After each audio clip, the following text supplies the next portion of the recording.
The Motorola E series have been loyal to the sub 10,000 rupee category so far, and the latest smartphone to join this series is the Moto E40.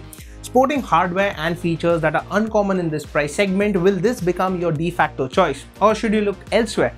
Well, that's what we are here to find out. Hello everyone, I'm Aditya, you're watching Gadgets 360, and this is the full review of the Moto E40. Let's begin.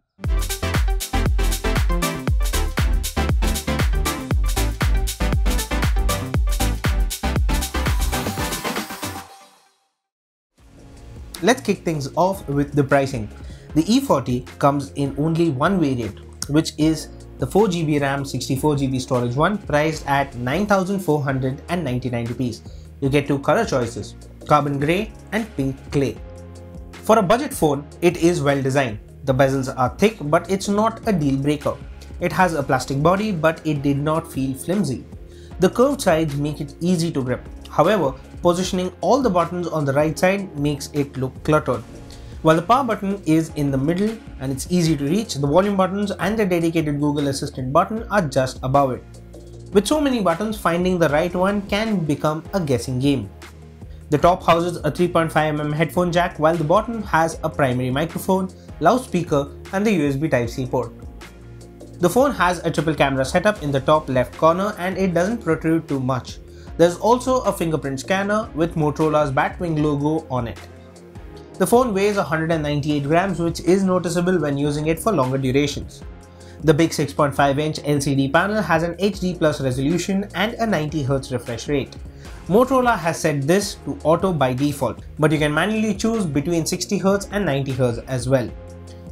The display has decent viewing angles and the brightness was adequate indoors. The Moto E40 only has a single bottom firing speaker that sounds shrill at higher volumes.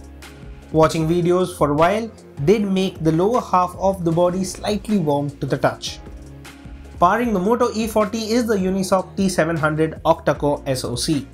This processor is paired with 4GB of RAM and you also get 64GB of storage, which is expandable up to 1TB using a microSD card. The Moto E40 has an IP52 certification, so it is splash resistant to some extent. The Moto E40 runs Android 11 with Motorola's MyUX customizations on top, so you get a near stock Android-like experience. Moto shortcuts are also available on this smartphone and it is available in the Gestures tab in the Settings app, so you can turn on the torch just by using a gesture like this. Motorola uses the 3-button navigation layout by default, but you can switch to gesture navigation. Overall, I quite like the near stock Android experience and the fact that there are no spammy notifications on the Moto E40.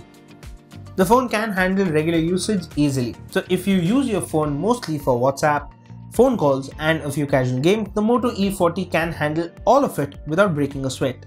Multitasking between a few apps was easy as well. I played Battlegrounds Mobile India on the Moto E40 and it took longer than usual to load. Once running, it defaulted to HD graphics and high frame rate. The game was playable at these settings without any noticeable stutter. Now, I played for 26 minutes and noticed a 7% battery level drop. You get a triple camera setup on the Moto E40, a 48MP primary camera, a 2MP depth sensor and a 2MP macro camera. For selfies, it has an 8MP shooter on the front. Motorola's camera app is very similar to what we've seen on previous models, but features here are limited. The Moto E40 was fairly quick to focus, but there were instances when it needed a second. Daily photos were average and I had to set HDR to auto since it was turned off by default. Objects at a distance did not have good detail and slight grain was visible in darker areas of scenes. Close-up shots had good detail and the phone managed good separation between the subject and the background. However, the Moto E40 isn't the fastest to focus and I occasionally needed to tap the screen to get it to focus. Portrait shots took longer to process, but the phone could detect faces easily. I could set background blur but found it to be too aggressive. Macro shots were okay but not very sharp.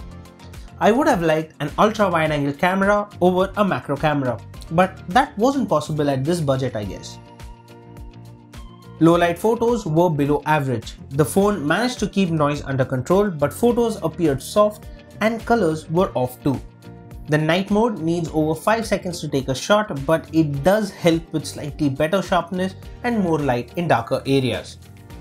Selfie shots taken in daylight were decent, while those shot in low light appeared flat. Selfie portraits had good edge detection, but it does take 1 to 2 seconds to capture a photo. Video recording tops out at 1080p for the primary as well as the selfie camera, and this phone does not offer any form of stabilization. Daylight footage looked average, and the phone did manage to keep noise under control in low light.